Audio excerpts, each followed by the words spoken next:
بسم الله الرحمن الرحيم أرأيت الذي يكذب بالدين Au nom d'Allah le tout miséricordieux, le très miséricordieux. Vois-tu celui qui traite de mensonge la rétribution? فذلك الذي يدع اليتيم C'est bien lui qui repousse l'orphelin ولا يحض على طعام المسكين et qui n'encourage point à nourrir le pauvre. فويل للمصلين Malheur donc à ceux qui prient, الذين هم عن صلاتهم ساهون tout en négligeant et retardant leur salat, الذين هم يراءون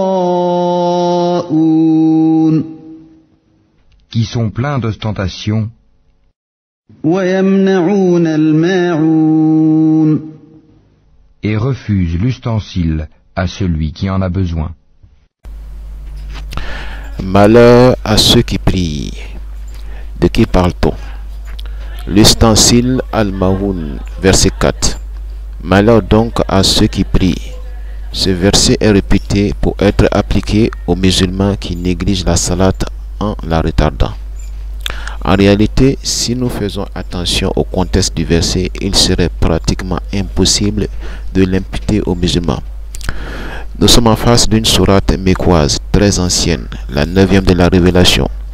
Le sujet principal des sourates mécoises porte sur la croyance au jour de la rétribution, l'unicité d'Allah, le bon comportement.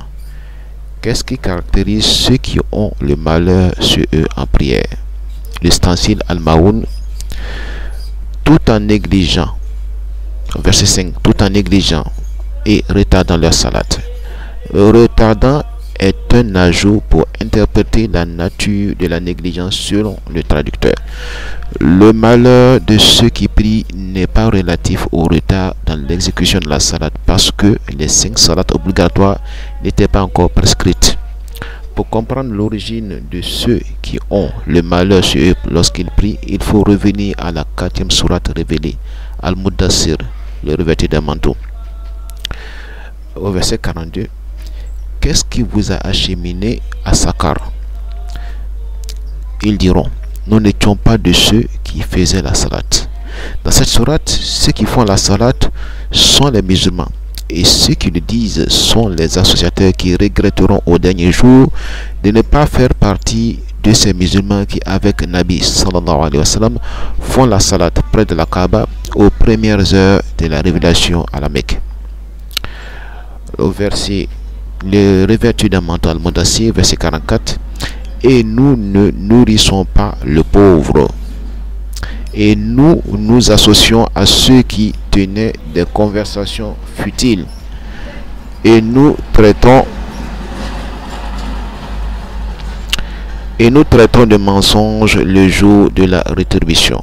On comprend aisément que ceux qui regretteront le dernier jour sont ceux dont il est question dans la sourate l'ustensile Al-Mahoun. Verset 1er.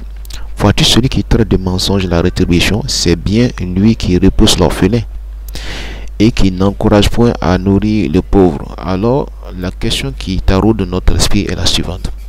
Pourquoi il est dit d'eux qu'ils prient? Pourquoi il est dit d'eux qu'ils prient? C'est-à-dire qu'ils font la sourate.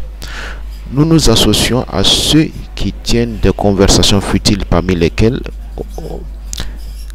conversations au verset détaillé Al-Fussilat, verset 26, et ceux qui avaient cru dire ne prêtez pas l'oreille à ce Coran et faites du chahut pendant sa récitation afin d'avoir le dessus. C'est pourquoi la sourate Al-Anfal, le butin, au verset 35, et leur salat auprès de la maison n'est que sifflement et battement de main. Goûtez donc au châtiment à cause de votre mécréance. À cause de votre mécréance. Les associateurs faisaient leur salat en faisant beaucoup de bruit pour empêcher l'écoute de la lecture du Coran de Nabi sallallahu alayhi wa sallam et des musulmans durant leur salat. Par conséquent, ils négligeaient leur salat pour empêcher la salat des musulmans. Ils se montraient ainsi pleins d'ostentation dans leur salat et engageaient des représailles après la salat, allant jusqu'à refuser aux musulmans l'ustensile. En conclusion, malheur à ceux qui prient s'applique aux associataires. La salat est une tradition mécoise qui remonte à Abraham alayhi salam et à ses fils Ismaël et Isaac alayhi salam. Donc, avant la révélation, elle était officiée par tous les Mécois, en particulier les associateurs. Avec la révélation, les musulmans faisaient la salat avec la lecture coranique, à la différence des associateurs. Les associateurs ont reçu pour mot d'ordre de faire beaucoup de bruit durant leur salat pour avoir le dessus sur les musulmans durant la leur, ce qui explique le malheur qu'ils ont attiré sur eux, parce qu'ils négligent leur salat pour empêcher l'écoute du Coran durant la salat des musulmans.